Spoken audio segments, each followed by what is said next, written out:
Welcome to shops of blessing. దేవుని కృపలో భద్రపరచబడి నూతన దినములో ప్రవేశించాం. ఈనాటి దేవుని వాగ్దానం, నీ సూర్యుడికను అస్తమించడు.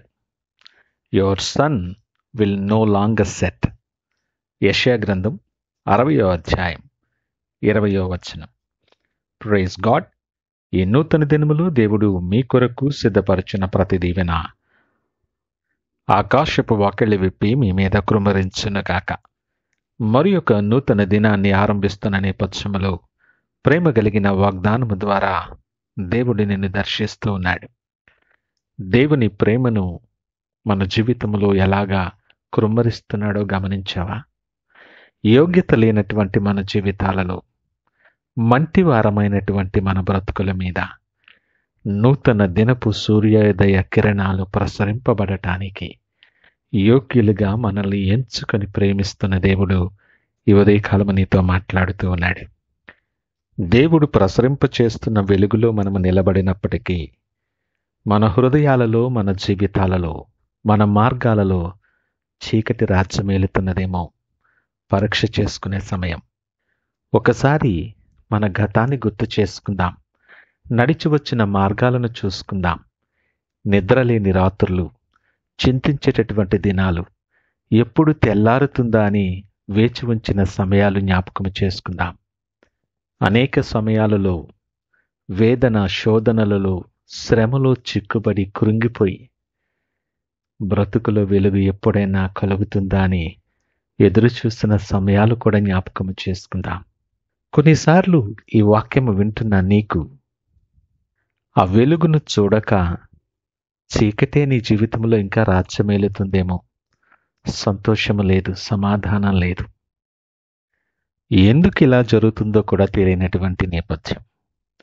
అసలు ఈ చీకటి ఎందుకు మనల్ని క్రమ్ముకొని శోధిస్తుందో మనం తెలుసుకోవాలి.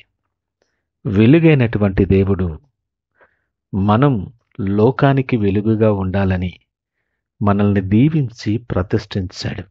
కానీ మనం బలహీనలమైపోతూ, దేవునికి దూరంగా జరిగిపోతూ, లోకాన్ని ప్రేమిస్తూ, పరిస్థితుల ప్రభావము చేత, వేరే మనం ఏర్పరచుకున్న కారణాల చేత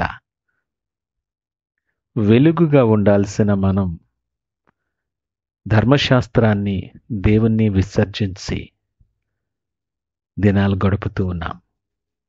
వాస్తవానికి మనము చీకటిలోకి వెళ్ళిపోకుండా మనతో పాటు మన ఇంటి వారిని, అనేక మందిని మనకు తెలియకుండానే పురికొలిపి దేవునికి కోపం తెప్పిస్తూ ఆయాసపరుస్తున్నామేమో జ్ఞాపకము చేసుకుందాం. జాగ్రత్త. ఒకవేళ నీకు తెలియక అలాంటి పరిస్థితుల్లో నువ్వు చిక్కుకొని ఉన్నట్లయితే నీతోనే దేవుడు మాట్లాడుతున్నాడు. ఈ మాటలు జ్ఞాపకము చేసుకుందాం. ఆయనకు వేరుగా ఉండి నీవేమి చేయలేవు. ఆయన ఆశీర్వాదం నీకు ఐశ్వర్యం ఇస్తుందని లేఖనం అంటుంది. ఆయన యందు భయభక్తులు నీకు జ్ఞానానికి ఇస్తాయి. చేతి వేళ్లకు పోరాటము నేర్పువాడు ఆయనే. నీ ప్రతి ప్రశ్నకు సమాధానము కూడా ఆయనే. మూయబడిన ప్రతి ద్వారాన్ని తెరవగలిగిన వాడు ఆయనే. ఆయన ద్వారము మూయగా తెరవగలిగిన వాడు లేడు. ఈ మాటలు వింటున్న ప్రియ దేవుని జనాంగమా, నీ జీవితములో దేవునికి స్థానం ఇవ్వక, దేవుని వాక్యము ప్రకాశించటానికి అవకాశము, సమయం ఇవ్వకపోవటం వల్లే నీ జీవితంలో అపజయాలు, బలహీనతలు, నెమ్మది లేని పరిస్థితులు, శ్రమలు నీ మార్గంలో వస్తున్నవని గ్రహించాలి. ఈ దినములో ఈ పరిస్థితులు నీ కళ్ళ ముందు ఉంచి దేవుడు నీకు గుర్తు చేస్తుంటుండగా మన బ్రతుకులు, మన ఆలోచనలు, మార్గాలు మార్చుకోవలసిన పరిస్థితి అని గమనించుతాం.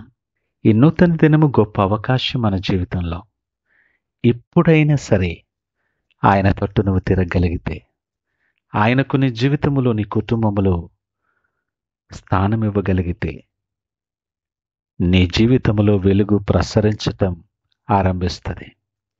వాక్యమైనటువంటి దేవుడు, వెలుగైనటువంటి దేవుడు నీ మార్గాల మీద ప్రకాశించటం ఆరంభిస్తాడు.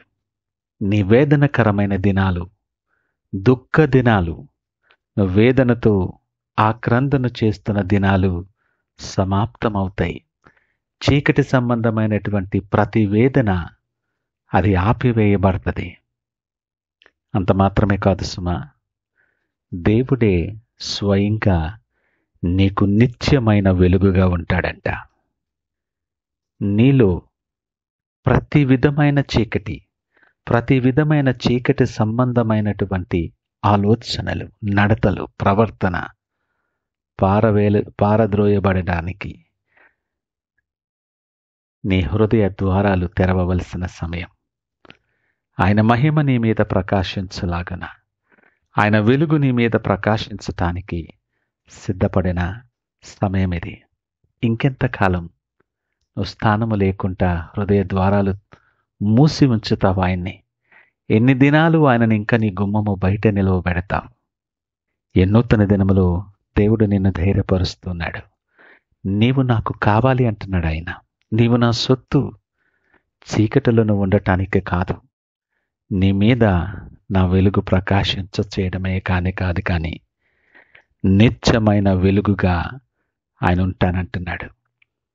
నీ సూర్యుడు ఇక అస్తమించడు, అనగా చీకటి నీ దరిదాపులలోనికి రాదు. ఎంత గొప్ప దీవెన! ఆ దీవెన స్వతంత్రించుకోవటానికి ఆశ కలిగి ఆయన వైపు చూస్తూ ప్రార్థనతో దినాన్ని ఆరంభిద్దామా? ప్రార్థించుకుందాం.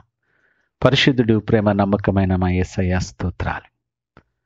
మంటివారమైనటువంటి మమ్మలను, నీటి బొడుగను పోలిన జీవితాలు కలిగిన మమ్మలను జ్ఞాపకం చేసుకొని చీకటిలో బ్రతుకుతున్న మా మీద నీ వెలుగు ప్రకాశింప చేయటానికి నువ్వు ఇష్టపడుతున్నావు ప్రభా.